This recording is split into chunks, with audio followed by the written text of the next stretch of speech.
지은이는 7살의 평범한 소녀였다. 서울의 작은 아파트에서 부모님과 함께 살며 매일같이 학교에 다니고 주말이면 엄마와 함께 공원에 가서 산책을 즐겼다. 그녀는 활발하고 호기심이 많았으며 특히 사람들에게 관심이 많았다. 어느 가을날 노랗고 붉게 물든 나뭇잎이 거리를 수놓고 선선한 바람이 불던 오후, 지은이는 엄마와 함께 공원에 갔다. 엄마는 벤치에 앉아 책을 읽고 있었고 지은이는 공원을 이리저리 뛰어다니며 나뭇잎을 주웠다. 그러던 중 그녀의 눈에 들어온 것은 한 남자였다. 그는 공원 한쪽 벤치에 앉아 있었는데 허름한 옷을 입고 머리는 헝클어져 있었으며 얼굴에는 깊은 피로가 서려 있었다. 그는 주변을 신경 쓰지 않고 멍하니 허공을 바라보고 있었다. 지은이는 호기심과 걱정이 뒤섞인 눈빛으로 그 남자를 바라보았다. 그리고 조심스럽게 엄마에게 물었다. 엄마, 저 아저씨는 왜 저렇게 슬퍼 보여? 엄마는 책에서 눈을 떼고 그 남자를 바라보더니 잠시 생각에 잠겼다. 그러고는 조용히 말했다. 아마 집이 없거나 힘든 일을 겪고 계신 분일 수도 있어. 세상에는 여러 가지 이유로 힘들게 사는 사람들이 많단다.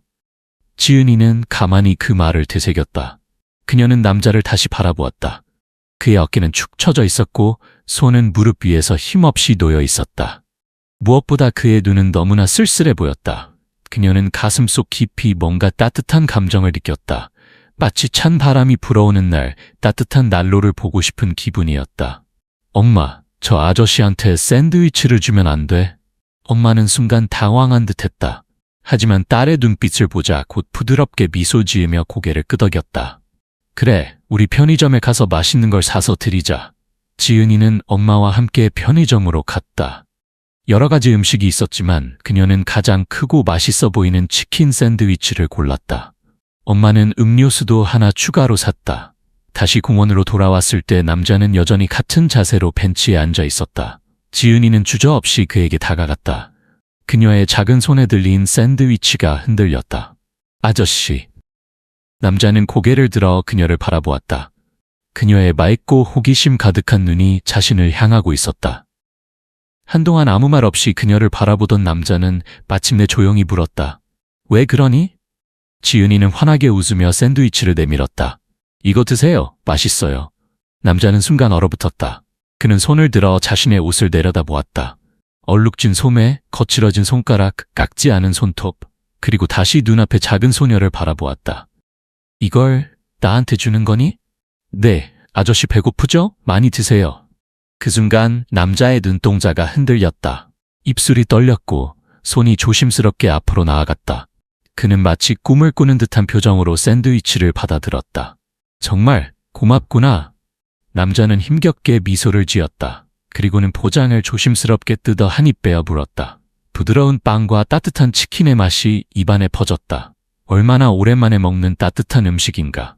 그는 순간 울컥했다. 목이 메어 말을 잇지 못했다. 그 모습을 본 지은이는 더 밝게 웃었다. 맛있죠? 남자는 고개를 끄덕이며 조용히 말했다. 너무 맛있어. 정말 고마워, 작은 아가씨. 멀리서 이 모습을 지켜보던 엄마는 조용히 눈물을 훔쳤다. 딸이 보여준 따뜻한 마음이 너무나도 감동적이었기 때문이다. 그녀는 지은이가 단순히 샌드위치를 준 것이 아니라 한 사람에게 희망을 건넨 것임을 깨달았다. 그날 밤 지은이는 침대에 누워서도 계속해서 그 남자의 얼굴을 떠올렸다. 그의 슬픈 눈빛, 떨리는 손, 그리고 마지막에 보여준 미소. 그녀는 결심했다. 내일도 공원에 가서 아저씨를 찾아봐야겠다고. 다음날 아침 지은이는 눈을 뜨자마자 어제 만난 아저씨를 떠올렸다. 그의 초라한 모습, 배고픔을 참던 듯한 표정, 그리고 샌드위치를 받아들고 울컥하던 순간이 머릿속에 생생했다. 그녀는 더 이상 누워있을 수가 없었다. 이불을 걷어차고 벌떡 일어나 부엌으로 달려갔다. 엄마는 벌써 아침 식사를 준비하고 있었다. 엄마, 오늘도 공원에 갈 수 있어요? 엄마는 미소를 지으며 딸을 바라보았다. 어제 그 아저씨 만나러 가려는 거야? 지은이는 힘차게 고개를 끄덕였다. 네, 샌드위치 한 개로는 부족할 것 같아요. 오늘은 더 챙겨가고 싶어요. 엄마는 잠시 고민하는 듯했지만 이내 딸의 따뜻한 마음을 이해하고 고개를 끄덕였다. 좋아. 그럼 오늘은 집에서 직접 만들어 볼까?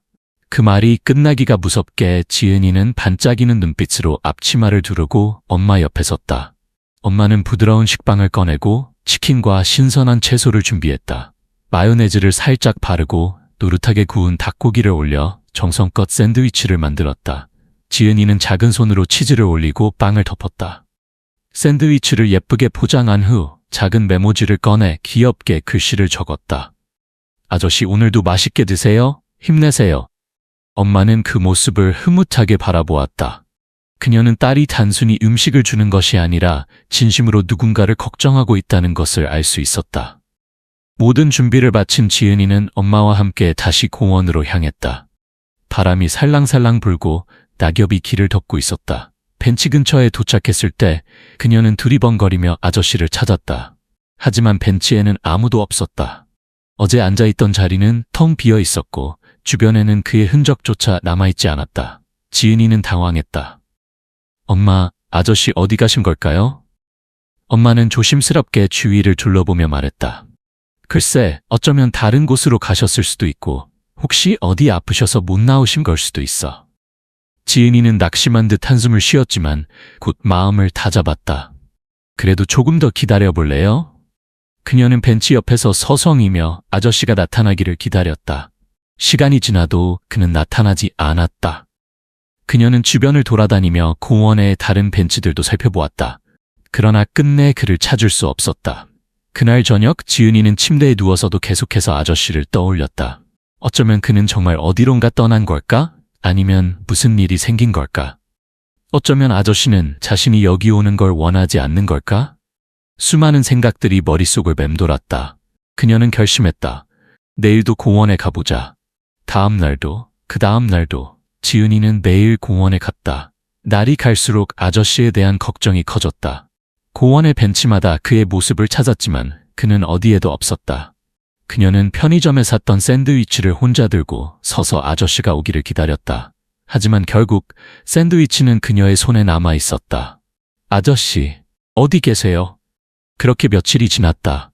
그리고 일주일이 되는 날 지은이는 마지막이란 생각으로 다시 공원에 갔다. 그녀는 이번에도 샌드위치를 준비해왔다. 하지만 이번엔 무거운 마음으로 벤치에 앉아 있었다. 더 이상 아저씨를 기다리는 것이 의미가 없을지도 모른다는 생각이 들었다. 그때였다. 멀리서 낡은 외투를 입은 한 사람이 천천히 걸어오고 있었다. 그는 비틀거리며 걸었고 마치 오랜만에 누군가를 찾아오는 듯한 얼굴이었다. 지은이는 깜짝 놀라며 일어섰다. 아저씨! 그 사람은 고개를 들었다. 그리고 순간 눈을 크게 떴다. 지은아! 지은이는 활짝 웃으며 달려갔다. 아저씨, 어디 갔었어요? 계속 기다렸어요. 태성은 믿을 수 없다는 듯이 눈을 깜빡였다. 그는 마른 입술을 떼며 조용히 말했다. 나는 그냥 좀 어디서 머물 곳을 찾아보려고 했어. 하지만 다시 여기로 오고 싶었어. 그의 눈에는 피곤함과 함께 따뜻한 감정이 서려 있었다. 지은이는 손에 들고 있던 샌드위치를 내밀었다. 오늘도 준비했어요. 꼭 드세요. 태성은 감격한 듯 손을 뻗어 샌드위치를 받아들었다. 그는 그녀의 작은 손을 바라보며 조용히 눈물을 삼켰다. 너무 고맙구나, 정말로. 그 순간 공원의 나뭇잎들이 바람에 흩날렸다. 하늘은 맑았고 공기는 따뜻했다. 태성은 그 따뜻함이 단순한 날씨 때문만은 아니라는 것을 깨달았다. 태성은 손에 쥔 샌드위치를 바라보며 한참 동안 아무 말도 하지 않았다. 그의 손가락이 살짝 떨렸고 얼굴에는 여러 감정이 스쳐 지나갔다. 마치 오랜 시간 잊고 지냈던 따뜻함을 다시 만난 듯한 표정이었다. 지은이는 그를 조심스럽게 바라보았다. 아저씨 많이 배고프시죠? 어서 드세요. 그녀의 말에 태성은 천천히 고개를 끄덕이며 샌드위치를 포장지째 감싸쥐었다. 하지만 먹지는 않고 한동안 그것을 손에 꼭 쥐고 있었다. 지은아, 넌 참 착한 아이구나. 그는 힘겹게 입을 열었다. 나는 이렇게 누군가가 나를 신경 써주는 게 정말 오랜만이야. 지은이는 눈을 반짝이며 태성을 바라보았다. 아저씨한테도 가족이 있잖아요? 아저씨를 걱정하는 사람도 있을 거예요. 태성은 순간 움찔했다. 가족. 너무 오랜만에 들어보는 단어였다. 그는 조용히 눈을 감았다. 한때 그는 가족이 있었다. 사랑하는 아내와 눈에 넣어도 아프지 않을 아들이 있었다. 그는 성실한 엔지니어였고 누구보다 열심히 일했다. 하지만 몇 년 전 그는 모든 것을 잃었다. 아내와 아들이 탄 차가 빗길에서 미끄러져 사고를 당했다. 병원으로 달려갔을 때는 이미 늦어 있었다. 그날 이후 그의 삶은 끝없는 어둠 속으로 빠져들었다. 회사는 그를 배려했지만 그는 일에 집중할 수 없었다. 하루하루가 무의미했고 그는 점점 술에 의존하게 되었다. 결국 해고당했고 집세를 내지 못해 거리로 나앉게 되었다. 처음에는 친척들에게 의지하려 했지만 모두가 등을 돌렸다. 그 이후로 그는 스스로를 포기했다. 매일을 버티는 것조차 힘들었다. 하지만 오늘 이 작은 소녀 덕분에 그는 오랜만에 인간적인 온기를 느낄 수 있었다. 아저씨, 어디 아프세요? 지은이가 걱정스러운 얼굴로 물었다. 태성은 눈물을 삼키며 미소를 지어 보였다. 아니야, 그는 옛날 생각이 나서 그래. 그는 샌드위치 포장을 조심스럽게 뜯어 한 입 베어 물었다. 부드러운 빵과 닭고기의 따뜻한 맛이 입안 가득 퍼졌다. 단순한 음식이었지만 그에게는 몇 년 만에 느끼는 진짜 식사였다. 그날 이후 지은이는 거의 매일 태성을 찾아갔다. 때로는 샌드위치를, 때로는 따뜻한 음료를 가져갔다. 그녀는 태성이 혼자 외롭게 있지 않도록 매일 밝게 인사를 건넸고 가끔은 학교에서 있었던 일도 이야기해 주었다.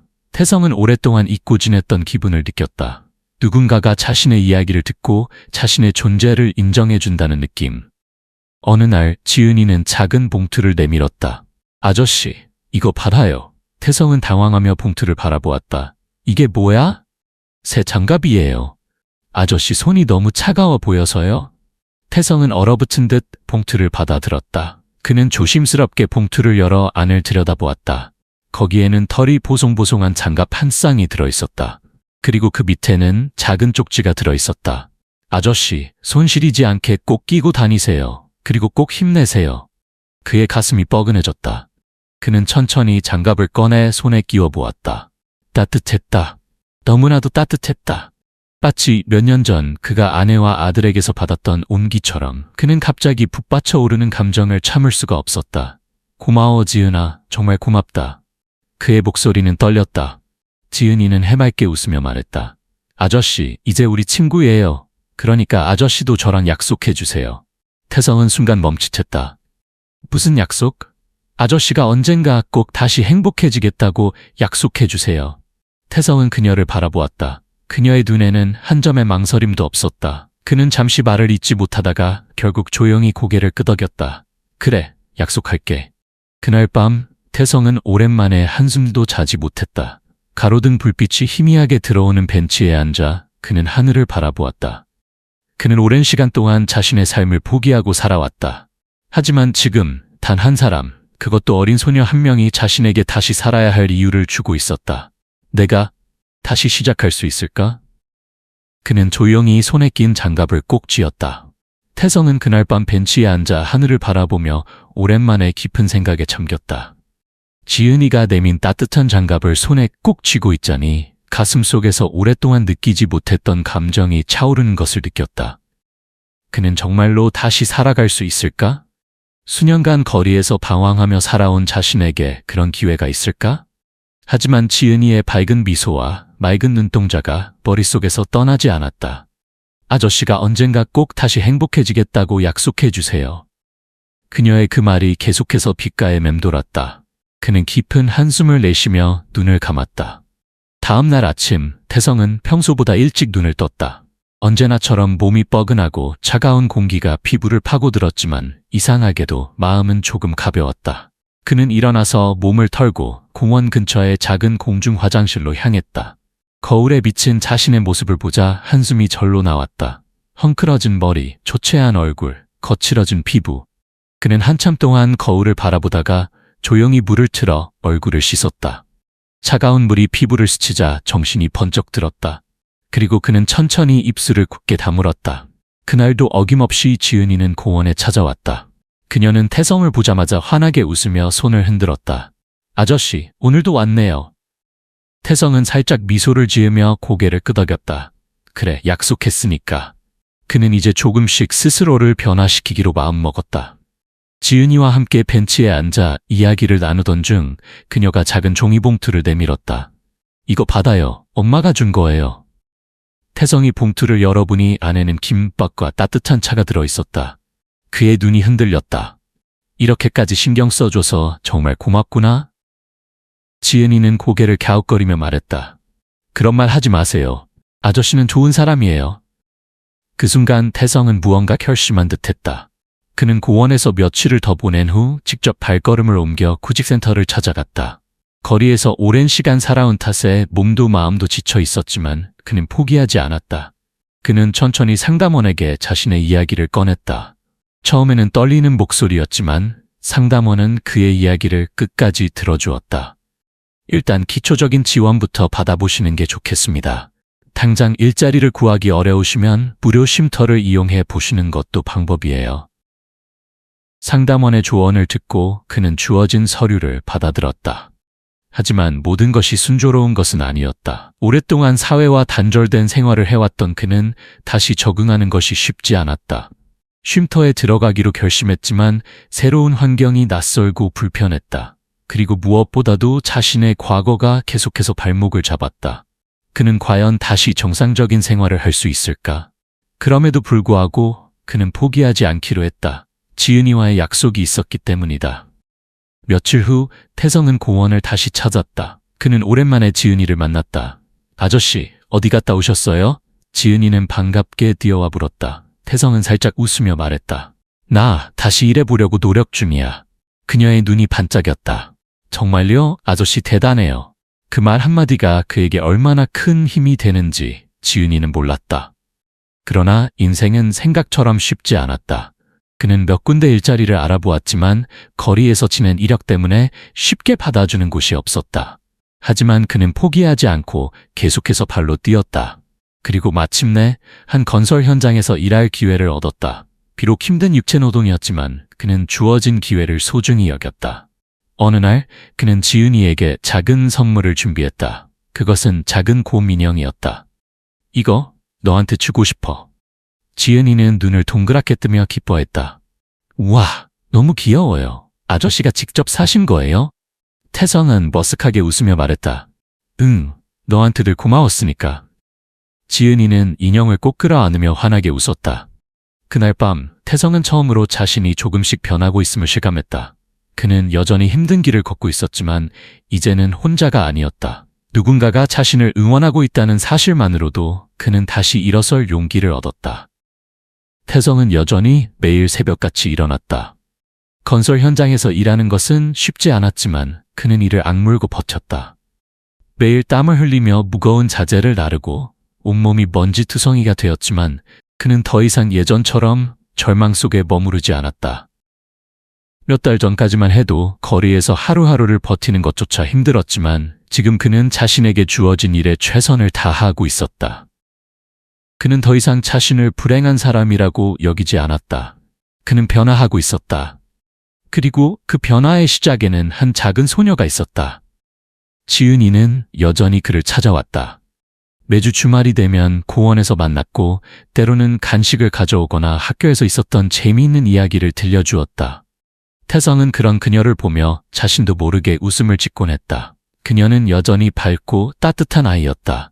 그리고 무엇보다도 그녀 덕분에 그는 다시 살아갈 용기를 얻었다. 어느 날 태성은 공원에서 지은이를 기다리며 벤치에 앉아 있었다. 손에는 작은 쇼핑백이 들려 있었다. 오늘은 지은이에게 특별한 선물을 주고 싶었다. 그는 조심스럽게 쇼핑백을 열어 선물을 확인했다. 새로 산 예쁜 헤어핀과 작은 손거울이었다. 지은이는 머리가 길었고 항상 같은 머리끈을 사용하고 있었기에 새로운 헤어핀이 필요할 것 같았다. 태성은 조금 떨리는 손으로 쇼핑백을 다시 닫았다. 그때 멀리서 지은이가 환하게 웃으며 달려오는 것이 보였다. 아저씨, 그녀의 밝은 목소리가 공원에 울려 퍼졌다. 태성은 자리에서 일어나 그녀를 반갑게 맞았다. 오늘은 뭐하고 놀까요? 지은이는 눈을 반짝이며 물었다. 태성은 빙그레 웃으며 쇼핑백을 내밀었다. 이거 너한테 주고 싶어. 지은이는 깜짝 놀라며 쇼핑백을 받아들었다. 뭐예요? 그녀가 조심스럽게 쇼핑백을 열어 안을 들여다보자 곧 환한 미소가 번졌다. 우와, 너무 예뻐요? 그녀는 작은 손으로 헤어핀을 꺼내보았다. 아저씨가 직접 고르신 거예요? 태성은 쑥스러운 듯 머리를 긁적이며 고개를 끄덕였다. 응, 내가 좋아할 것 같아서. 지은이는 금세 헤어핀을 머리에 꽂고 거울을 들여다보았다. 진짜 예뻐요. 고마워요, 아저씨. 그녀는 기뻐하며 태성에게 활짝 웃어 보였다. 태성은 그런 그녀를 보며 마음 깊이 행복함을 느꼈다. 그러나 인생은 늘 평탄하지만은 않았다. 어느 날 태성은 일을 마치고 공원으로 향하던 중 갑자기 어지러움을 느꼈다. 그는 순간적으로 균형을 잃고 길가에 주저앉았다. 온몸이 무겁고 머리가 핑 돌았다. 며칠 전부터 피로가 쌓여 있었지만 그는 참고 버텼다. 하지만 결국 몸이 견디지 못한 것이었다. 다음 날 그는 병원에 입원했다. 검사 결과 과로와 영양 부족이 겹쳐 몸이 극도로 쇠약해진 상태였다. 의사는 당분간 무리하지 말고 충분한 휴식을 취하라고 당부했다. 태성은 병실 침대에 누워 천장을 바라보았다.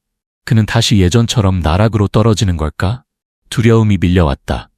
하지만 그는 이제 예전의 태성이 아니었다. 그는 다시 일어서야 했다. 병원에서 몇 날 며칠을 보내는 동안 그는 예상치 못한 손님을 맞았다.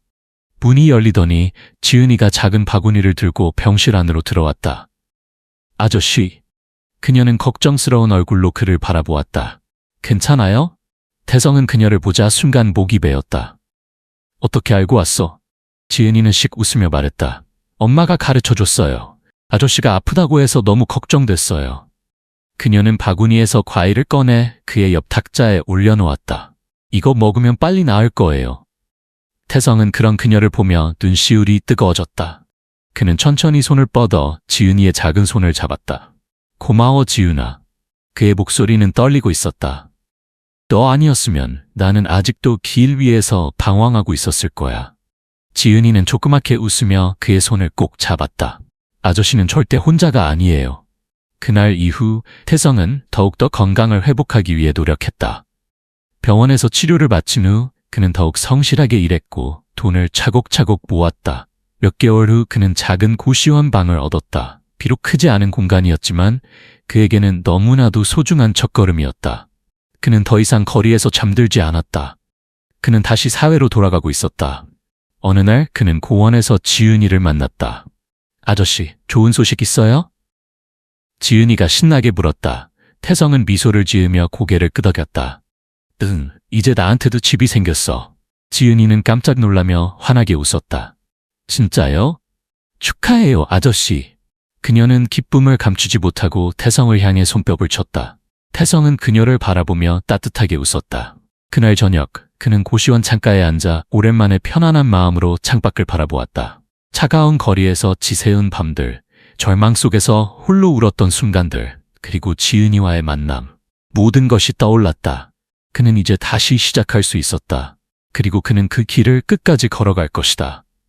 그의 인생을 바꾼 건 거창한 일이 아니었다. 단 한 번의 따뜻한 손길, 작은 샌드위치 하나, 그리고 한 아이의 진심 어린 관심. 그것이 그를 다시 일어서게 했다. 태성은 조용히 창밖을 바라보며 미소를 지었다. 그리고 마음속으로 다짐했다. 나도 언젠가 누군가에게 그런 사람이 되어야지. 그렇게 그는 새로운 삶을 향해 걸어가기 시작했다.